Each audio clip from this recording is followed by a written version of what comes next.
तो आज से 16 साल पहले एक फ़िल्म आई थी जिसका नाम था 30 मार खान। उसमें भी अक्षय कुमार थे। और मुझे जहाँ तक याद है कि जब 30 मार खान आई थी, उसको क्रिटिक्स ने बहुत ही बुरी तरह से बैश किया था। इनफैक्ट मैंने एक मैगज़ीन में, उस वक्त फ़िल्म मैगज़ीन्स आते थे, अभी भी शायद आते हैं, वहाँ पे मैंने पढ़ा था कि एक यूज़र ने लिखा था कि फ़राह खान, यार तुम क्या देश को चूतिया समझते हो क्या? ऐसा उसने लिखा था कि तुमने देश को पागल समझ के रखा है, हम इंडियंस को बेवकूफ़ समझ के रखा है जो ऐसी फ़िल्मों के लिए हम लोग पैसे खर्च करेंगे। Tees Maar Khan was that kind of film कि बहुत लोगों को वो पसंद नहीं आई थी। लेकिन ओवर द टाइम तीसमार खान जो थी, वो बहुत लोगों के लिए गिल्टी प्लेजर बन गई थी, because that film was self-aware. That film was one of its first kind, a brain rot, जो बहुत लोगों ने पहले कभी देखा नहीं है, इसलिए लोग सोचते थे कि भाई ये सीरियस है, लोग उसको सीरियसली ले रहे थे, but the film itself was not taking itself seriously. वो थी ब्रेन रॉट कॉमेडी की बिगिनिंग। और आज 2026 में जाके फाइनली हमें एक ऐसा कॉमेडी मैंने देखा जो मुझे ऐसा लगा कि मुझे 30 मार खान की थोड़ी बहुत याद आ रही थी, थोड़ी बहुत। और वो है Welcome to the Jungle. Yes, मैंने ये फ़िल्म जाके थिएटर में देखी, काफ़ी अच्छी खासी क्राउड आई थी। एंड अगर इस फिल्म को मुझे एक लाइन में डिस्क्राइब करना है, the verdict, I have to admit कि भाई आई वॉज एब्सोल्युटली सरप्राइज्ड। मैं बिलीव नहीं कर पा रहा था कि भाई ये फिल्म से मुझे मज़ा आया इस फिल्म में। तो इट्स लाइक बहुत लोगों को ये फ़िल्म पसंद नहीं भी आएगी, बहुत लोगों को ये फ़िल्म बहुत पसंद आएगी, क्योंकि इसमें बहुत बकचोदी है, बहुत ब्रेन रॉट है, एंड मैं इस कैटेगरी में आ गया हूँ। अगर आप उस कैटेगरी में हो जहाँ पे आपको ब्रेन रॉट बकचोदी पसंद नहीं है, ठीक है, तो आप आराम से इस फिल्म को बीच में क्विट कर दोगे। ये इस टाइप की फ़िल्म है। तो वेलकम टू द जंगल ये मैंने आज देखी थिएटर में। और इसमें जो स्टार कास्ट है वो बहुत लंबी चौड़ी सी स्टार कास्ट है भाई। किसको किसको नहीं लेने, रवीना टंडन, अक्षय कुमार, परेश रावल, सुनील शेट्टी, तुषार कपूर, पता नहीं और कौन कौन है भाई, नाम लेते जाऊँगा भाई, दलेर मेहंदी तक को ले लिया है भाई। कम ऑन यार। Now the film is being said कि ये जो इसकी जो कहानी, जो कॉन्सेप्ट है, ये द लेट नीरज वोरा साहब ने डिसाइड किया था। एंड वो दिखता है एक्चुअली, जब फिल्म देखोगे ना, जिस तरह से फिल्म आगे बढ़ती है, to for a great extent you will feel कि भाई ये नीरज वोरा का ही विजन था ये फिल्म। एंड इसीलिए ये फिल्म एक्चुअली में काफ़ी जगहों पे ये वर्क करती है, क्योंकि बाकी जो पार्ट है जहाँ पे probably some other writer, probably में भी अहमद खान ने अपना मसाला डाला है, वो पार्ट जेन्युइनली बहुत ही बुरे हैं इस फिल्म में। तो वो दिखता है, and that is the reason why he such a मतलब well known writer. Late Neeraj Vora साहब, लोग उसे इतने रिस्पेक्ट देते हैं। 2000s में जो कॉमेडीज़ बनाई थी वो इतने पॉपुलर उन्हीं के वजह से हुआ था ये, और वो दिखता है वेलकम टू द जंगल में। इतना बड़ा स्टार कास्ट लेके दे, somehow this man Ahmed Khan is manage to समेट के रखा है कि भाई सबको एकदम बिखर के टूट नहीं गया है, थोड़ा बहुत मेंटेन करके रखा है the sanity of the film. तो इस फिल्म में एक फेक फिल्म, एक एक मनी लॉन्ड्रिंग स्कीम के चलते वो लोग एक फ़िल्म बनाने जाते हैं जंगलों में। एंड जब वो फिल्म बीच में कैंसिल हो जाती है तो वो लोग एक रियल लोकेशन में शूटिंग करने जाते हैं, क्योंकि उन्हें खर्चा बचाना है, तो वो लोग रियल लोकेशन पे चले जाते हैं। और वो रियल लोकेशन में उन्हें झूठ बोला जाता है कि जो रियल लोकेशन में जो लोग हैं वो लोग विलेजर्स नहीं, एक्टर्स हैं, और जो लोग भी वहाँ पे आएंगे सबके सब एक्टर्स हैं। तो वहाँ से ही पूरा सिचुएशनल कॉमेडी चालू हो जाता है। तो it's quite entertaining to watch, जब वहाँ पे वो कन्फ्यूजन्स चालू होते हैं, and all the brain rot comedy going on. ठीक है, बहुत थोड़ा loud, over the top loud pitch पे ही है ये फिल्म, तो काफ़ी लोग को पसंद नहीं भी आएगी, बट मुझे ऑनेस्टली काफ़ी एंटरटेनिंग लग रहा था। उससे 60 to 65% ऑफ द फिल्म मुझे मज़ा आ रहा था, बाकी का मुझे थोड़ा ज़्यादा ही ओवर कुक्ड लग रहा था, बहुत ओवरडन लग रहा था। ठीक है, अब इस फिल्म में जो अक्षय कुमार का कैरेक्टर है वो itself, his name is Rajiv, वो जो वेलकम का एक कॉल बैक देने के लिए, एंड यहाँ पे you have this Arshad Warsi and Suniel Shetty playing this Romeo and Yeda Anna. तो येड़ा अन्ना इज़ बेसिकली उदय भाई से रिलेटेड है, और ये रोमियो तो भाई मजनू भाई से रिलेटेड है. तो बट मुझे ऐसा लगा कि ये अरशद वारसी का उतना स्कोप नहीं था, सुनील शेट्टी ने का बहुत बड़ा स्कोप था इस फिल्म में. तो धीरे धीरे आते हैं सब पे. कॉमेडी मोस्टली थोड़ा ओल्ड टाइप का ही कॉमेडी है, दो sexist comedy, racist comedy, body shaming comedy. और बॉडी शेमिंग कॉमेडी मुझे ऑनेस्टली ज़्यादा पसंद नहीं आया है. वो है कुछ कुछ जगहों पे है, बट थैंकफुली वो मतलब सारे जगहों पे नहीं है. तो देम उन जगहों पे मुझे हंसी नहीं आ रही थी जहाँ पे भी वो लोग रेसिस्ट और ऐसे बॉडी शेमिंग जोक्स मार रहे थे. बट बाकी का जगह जहाँ पे जेन्युइनली कुछ एफर्ट डाला है कॉमेडी करने के लिए, वहाँ पे मुझे बड़ा मज़ा आ रहा था. And thanks to the cast, जो टॉप टायर कास्ट है. I am not talking about those who can not act like Tushar Kapoor.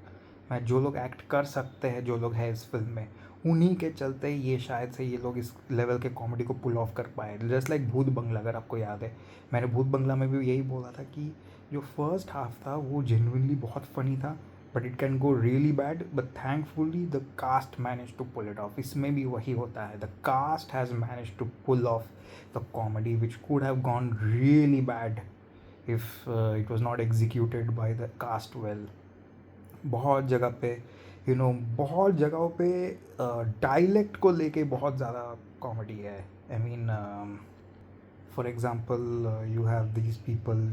मैं बताऊंगा नहीं कौन सा किसके साथ है, वो स्पॉइलर हो जाएगा.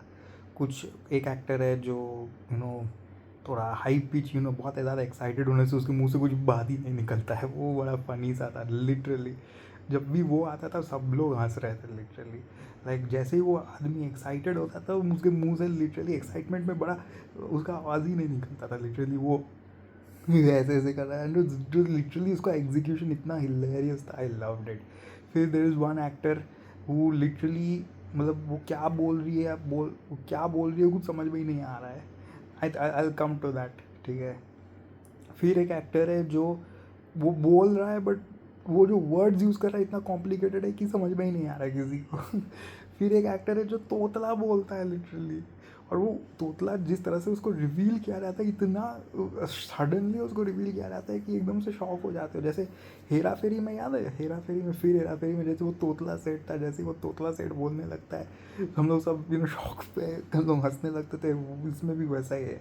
तो आई रियली लाइक दोज, ठीक है. वो डायलेक्ट को लेके डायलॉग्स को ले डायलेक्ट को लेके वो लोग बहुत ज़्यादा कॉमेडी किए हैं, ठीक है. And apart from that I think the fact जहाँ पे सुनील शेट्टी और Akshay Kumar they were trying to share get the screen space. Basically यहाँ पे क्या है, actors are trying to hog the limelight, like Bigg Boss में जैसा होता है ना, they try to hog the limelight. तो यहाँ पर भी ऐसा है. तो अक्षय कुमार और सुनील शेट्टी के बीच में ना कॉम्पिटिशन चल रहा है लिटरली. वो बहुत ज़्यादा फनी था देखने में, बहुत ज़्यादा मज़ा आ रहा था. जहाँ पे भी कैमरा देख रहे सीधा अपना एक्टिंग मोड में आ जा रहे थे. वो मुझे ऑनेस्टली जो एंटायर ये जो फिल्म सीक्वेंस है ना, ये मुझे 30 मार खान जैसे लग रही थी बहुत हद तक. आई फील 30 मार Khan did it a little better. The execution was quite good in that, ठीक है. इसमें थोड़ा कमज़ोर है मुझे ऐसा लगा. ओवर द टॉप बहुत ज़्यादा लाउड था. आई बिलीव इस फिल्म को अगर फराह खान डायरेक्ट करती तो भाई दिस फिल्म बड़ा भी मज़ा आ जाता भाई इस फिल्म में, ठीक है. एकदम टॉप टायर हो जाए ये ब्रेन रॉट कॉमेडी, सबको पसंद आती है ऑलमोस्ट. अगर 30 मार खान पसंद आया तो ये भी पसंद आ ही जाती, but currently it can not be said. But मुझे तो पसंद आई है एज आई सेड. तो कॉमेडी कुछ इसी टाइप का ही है. थोड़े बहुत क्रीन जोक्स भी है इधर जिस पे हंसी नहीं आती, and that is what I से 35% ऑफ द फिल्म में मुझे हंसी नहीं आ रही थी. मुझे थोड़ा क्रीन सा लग रहा था. And I would say the entire Jackie Shroff angle was kind of to replicate what RDX was there, but RDX was more entertaining. But Jackie Shroff इसमें honestly speaking is not that entertaining. In fact बिंदु दारा सिंह उल्टा मुझे बड़ा entertaining सा लगा. उसका जो reactions थे जब भी वो जो एक कैरेक्टर है ना जो वो मुंह से बोलती है बट कुछ समझ में नहीं आ रहा है, वो बोलती है वो कुछ समझ में नहीं आता है क्योंकि मैं बताऊंगा वो कौन है, ठीक है. वो उसी के बारे में बताऊंगा, ठीक है. तो Bindu Dara Singh reaction to all those things is really hilarious. वो विलन के साइड में है बट उसका रिएक्शन बड़ा फनी सा था, मुझे वो पसंद आ रहा था. Think Suniel Shetty and Arshad Warsi definitely थोड़ा सा पीछे रह गए हैं, but then I believe both of them did a pretty good job. But definitely आप वो उदय और मजनू भाई को तो बहुत ज़्यादा मिस करोगे इस फिल्म में, बहुत ज़्यादा. आई मीन उनका जो छाप वो लोग जो छोड़ के गए हैं ना, इट इज़ जस्ट.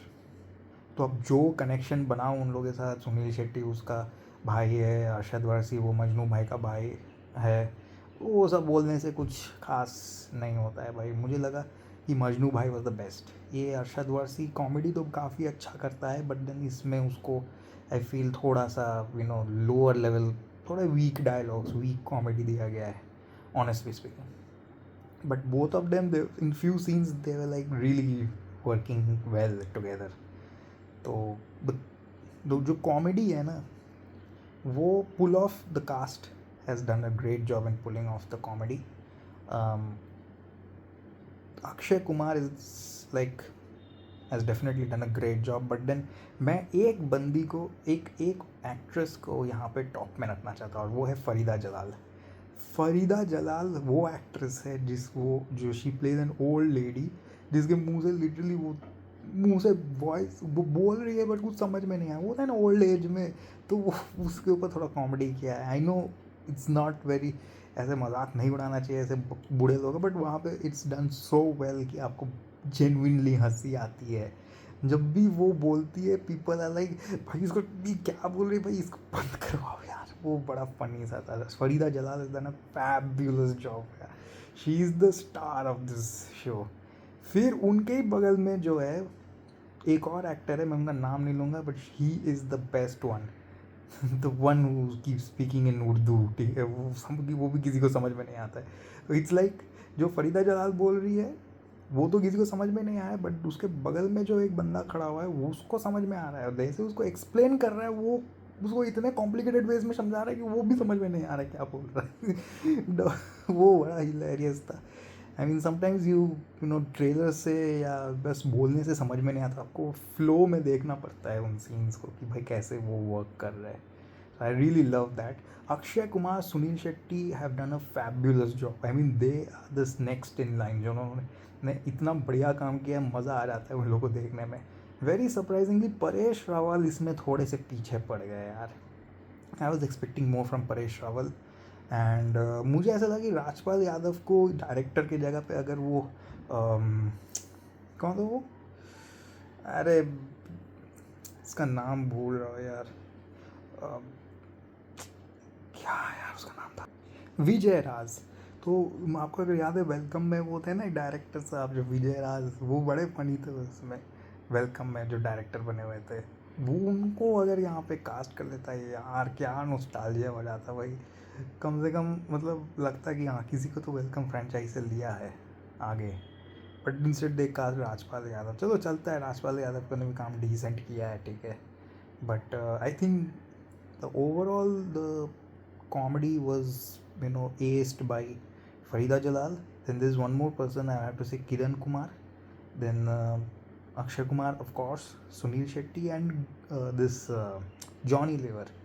ये लोग भाई ओजीज है भाई, इन्होंने काम काफ़ी बढ़िया किया. इनके काम की वजह से ही एक्चुअली में मज़ा आता है, ठीक है. रवीना टंडन का थोड़ा सा सीरियस सा रोल है, ठीक है, तो उनके तरफ से कोई कॉमेडी नहीं है. बाकी लोग जो लोग कॉमेडी करने की कोशिश करते हैं उतना लैंड नहीं करता है. I believe Jacqueline Fernandez is more like a self aware type का एक कॉमेडी रोल दिया है उसको, तो उतना क्रिंज नहीं लगता है, क्योंकि उनको पता है, हमें पता है कि उनको वैसा ही रोल दिया गया है कि उसे अवेयर है कि I am playing that cringe actress, ठीक है. तो कास्ट ने, मैं बोलूँगा 60% of the cast, 70% of the cast have done a pretty good job. That is why the film lands well in quite a lot of places.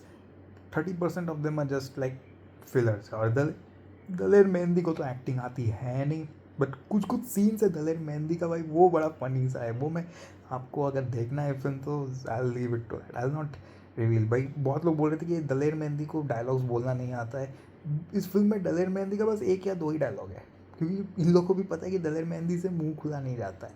But भाई उनके 1 या 2 scenes है जो डायलॉग नहीं है उनका, जहाँ पे वो गाना गाते हैं. वो बड़ा फनी सा है, ठीक है। ठीक है, वो मुझे काफ़ी मज़ा आया था, ठीक है। तो overall the comedy is like 65% to 70% it works, 30% it does not. Thanks to the cast, the lead cast of this film, the experienced actors of this film, that they have managed to pull it off.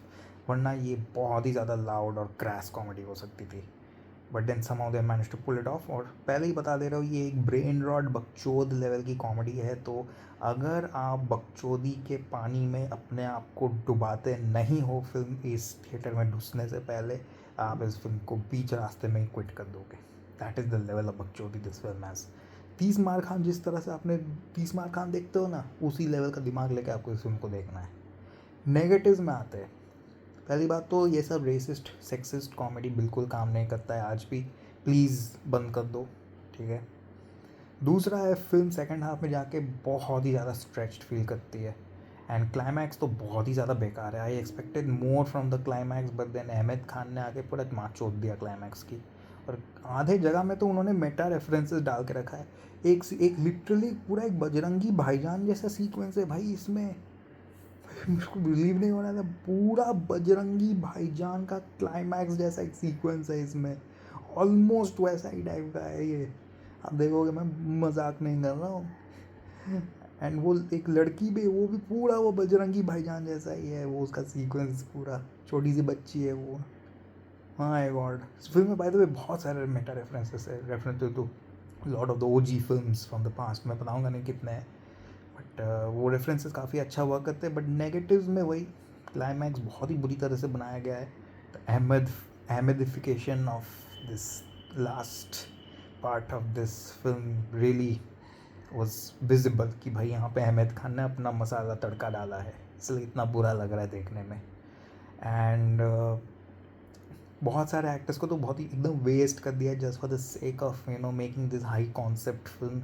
ऐसे fake film बनाने के चक्कर में उन्होंने बहुत सारे लोग को ले लिया, बहुत लोग तो वेस्टेड है। और तुषार कपूर भी इक्वली, तुषार कपूर को कुछ भी रोल नहीं दिया, बस उसको बैठा के रखा है इधर उधर, वो घूमता रहता, कुछ रोल नहीं है, wasted again. Shreyas Talpade tries to be funny, उसका कैरेक्टर को फनी बनाने की कोशिश की है, somebody who can not see properly, but मुझे वो उतने खास नहीं लगे। कुछ कुछ जगह में हंसी आ रहा था, but not so much. VFX बहुत ही एवरेज थे, एंड फिल्म जैसे मैंने बोला स्ट्रेच लगता है सेकेंड हाफ में जाके, क्योंकि यू नो कि भाई क्या होने वाला है अंत में जाके, you just wanted to finish, ठीक है। इतना लंबा कॉमेडी फिल्म भी अच्छी नहीं लगती है यार। 2 hours 25 मिनट्स तो कट कर ही सकते थे इस फिल्म से।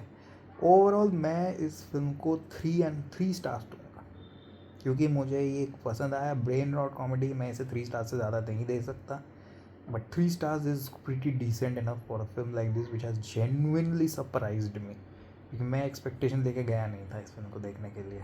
बाय द वे कुछ गाने भी है इसमें, और एक पॉइंट, द इंटरवल सीक्वेंस, वो तो मिस मत करना। वो काइंड ऑफ न्यू है बॉलीवुड के लिए, पूरे सिनेमा के लिए शायद पूरा नया है वो टाइप, वो इंटरवल। क्योंकि इंटरवल में यूजली कुछ होता है जो एंड में होता है, बट उन्होंने उसे इंटरवल में डाल दिया है। तो इंटरवल के लिए वेट करना। Interval point is quite interesting, it's not ओकर समथिंग टू यूनिक, बट वो इंटरेस्टिंग सा एक टेक है, ठीक है। तो 3 stars for this film. You can go and watch it with your friends in theatre, मज़ा आएगा। बकचोदी है, ब्रेन रॉट है, एन्जॉय करो, बट हाँ एक्सपेक्टेशंस को संभाल के जाना, ठीक है। ऐसा मत सोचना ये सब के लिए है ये film, this is not going to be for everyone.